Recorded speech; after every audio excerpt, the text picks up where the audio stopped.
बेटियां ध्यान रखें, मेरी माताएं ध्यान रखें, मेरे भाई ध्यान रखें।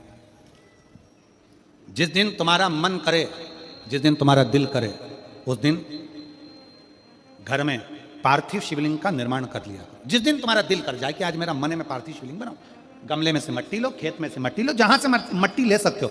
घर के बाहर कोई गमला हो, बगीचा हो, शहरों में जमीन पर कहां मट्टी ढूंढने जाओगे, तुम्हारे जो गमले लगे रहते हैं उसमें से मट्टी ले लो, पर छोटा सा पार्थिव शिवलिंग का निर्माण।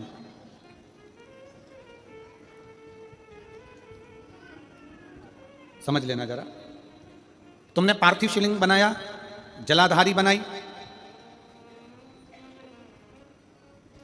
पूजन कर लो जिस दिन तुम्हारा मन करे।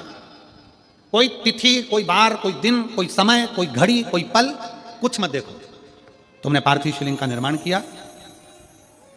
3 आखा चावल, 3 अक्षत। आखा चावल जानते हो, साबुदाना, आखा चावल। 3 चावल के दाने, एक गणेश जी की जगह, एक अशोक सुंदरी की जगह, एक षडानंद कार्तिकेय जी की जगह। 3 चावल, 3 दुर्वा, एक गणेश जी की जगह, एक अशोक सुंदरी की जगह, एक षडानंद कार्तिकेय जी की जगह। 3 बेलपत्र, जहां पर माता पार्वती जी का आपने ये जलाधारी बनाई है, उसी जलाधारी पर यहां से पानी बहता है, इसके ठीक विपरीत में यहां 3 बेलपत्र, तीनों रख दीजिए।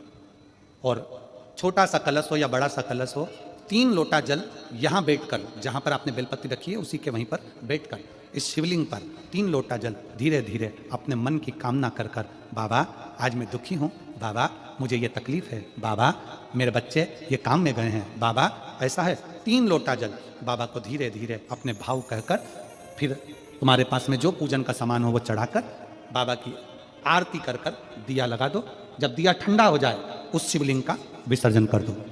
आप पाओगे, आपने अगर 2 या 3 बार कभी भी तुम्हारा मन करा कर लिया, आपको खुद लगेगा कि मेरे घर में संपदा कैसे बढ़ रही है और कार्य कैसे सिद्ध हो रहा है। शिव आराधना में भगवान शंकर की, शिव भक्ति में भगवान शंकर की अविरल भक्ति में पार्थिव शिवलिंग का निर्माण और पार्थिव शिवलिंग की पूजन हमें बल प्रदान करती है, हमें बल देती है।